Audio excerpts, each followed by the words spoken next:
This is the summary created from the video. Lecture 19 Groups, Conflicts and Their Resolution.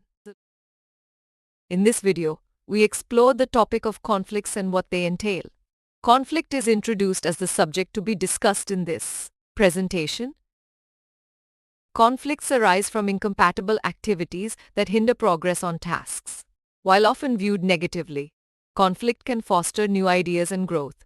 Various definitions exist, but scholars suggest embracing conflict's positive aspects as communication strategies aim to minimize conflict and facilitate productivity. Effective group functioning relies on clear communication and positive relationships among members. Groups can set agendas, analyze problems, assess goals, and consider alternatives to promote decision-making. However, conflicts within groups can arise due to differences in ideas, personalities, and individual perspectives. Some sources of conflicts include ideological differences, educational gaps, varying experiences, competitions, perceptions, poor communication, and power misuse. To resolve conflicts, effective communication and appropriate use of power are crucial strategies. As communication students, we should learn to manage and resolve conflicts through thoughtful approaches.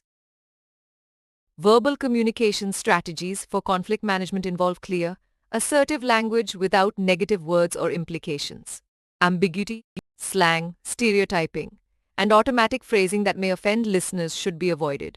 Communication should be spontaneous, empathetic, inclusive, and open to change over time. Nonverbal communication strategies involve being cautious and aware of cultural codes related to appearance, clothing, personal style, body language, hand movements, postures, gestures, eye contact, and personal. Different styles and strategies exist for handling verbal and nonverbal communication effectively.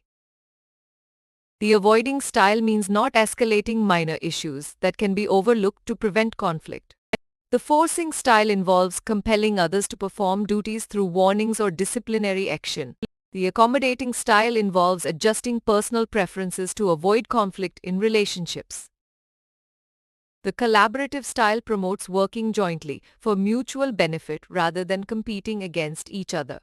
The compromising style involves finding middle ground when no ideal solution exists to manage conflicts effectively.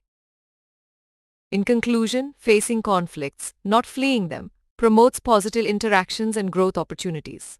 Flexibility and an appropriate attitude towards conflict can transform it into a constructive experience.